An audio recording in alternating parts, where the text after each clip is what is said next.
Hi, everybody. Bruce here again with more thoughts from Tumortown. Now, in my college career as a theater major, I had kind of, figured that, well, I would at least do one play a year, right? I'm a theater major. I should at least do one play a year. So, the first play that came up was a musical. It was an old wanky thing called No No Nanette. And I didn't care for the play, frankly, but whatever. So I figured I'll go out as try to get in the chorus, do whatever. So I go over to the student theater where they're holding the auditions, and I walk in the building, and I realize that the person leading everything, the choreographer lady and casting person for this, is somebody I know because my brother, of course, was a dancer with the Royal School of Dance.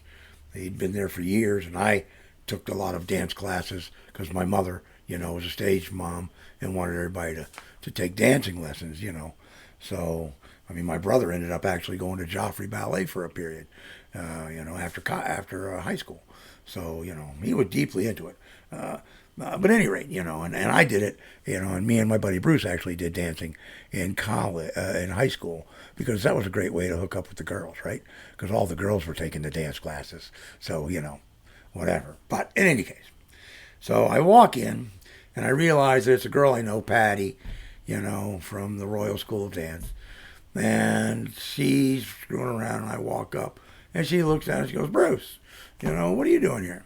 I said, well, I'm here to try out for, No No Nanette. And she's like, oh, really? Well, you're in. She says, I know, I've already seen you dance and sing, so I don't need to see anymore. You're in. Call it a day. Goodbye.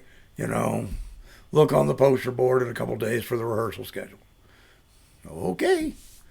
So that was, my first, real hard audition to get into a play in the theater department, which was really kind of strange, but, funny as it were, And so I did No No Nanette, nothing spectacular. And the next year, we did Cabaret, and I always loved that show, Cabaret. So I auditioned for that, and again, everybody involved knew I could already do this, but they made me do a song anyway as part of my audition. So I did Jethro Tull's song, which was a rather, let's say, sensual song that was a little unusual as a selection for an audition piece for a musical. But I did it anyway because I could sing it well, and I liked it, and I figured, what the heck? I'm probably, you're not going to kick me out because of it, because you need people who can do this, and there aren't that many guys willing to do it. So I did that. I got cast, of course, and so there I was, in Cabaret, doing my thing, having a grand old time. The next year, I did a a feature part. Excuse me. Called the drunken or the what was it? Not the drunken man, the drowning man in the play The Good Doctor, where I'm this guy who comes up and convinces this guy to give me some money to let me fall in the canal and drown, essentially. And I did it with a guy named Grover, who was the lead in the play, and Grover and I were buddies. He had the radio show before mine on Sundays, and he did virtually every play there was, and had a wonderful voice, and he was kind of like a throwback to the 40s and 50s. He was a retro guy, so we got along good. So I did that play, and that was fun. And no dancing, no nothing. I had my little stint, came out, did my thing, and then went away. And then in my senior year, I did the Norman Conquest, the play Table Manners, which is part of the 3 Norman Conquest plays, playing Norman, the womanizer, Excuse me. And that was my one starring lead role. And the play was directed by Grover, so he cast me in it. And we threw everything out the window as far as, anything you would expect. And we just did whatever we wanted with the character and just threw him out there, made him bigger than life, over the top, whatever. And that was a lot of fun. And I'm getting the phone. Let's see if I can kill this damn phone. Sorry, got it. And so we went ahead and we did that.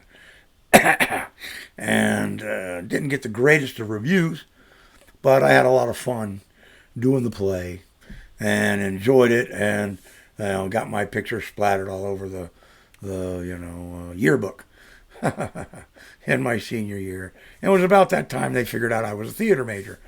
Hey, what the hell? What's going on? So, that was that part of my acting career. And, and none of those other parts that I ever get in the groove like I did with Lenny. But we did do a student production of Waiting for Godot with me as one of the leads. And I also did in acting class a scene from Lion in Winter, one of the dramatic scenes. And I really got into that.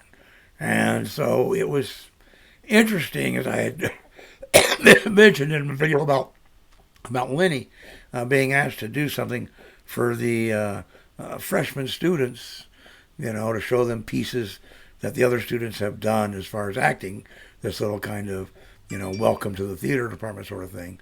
So I, the first year they asked me to do Lenny. The second year it was do Lenny and do Lion in Winter.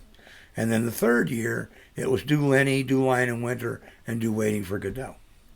So in my senior year, I was 75% of the performances done for the freshman class were me, or had me in them. And I was astonished,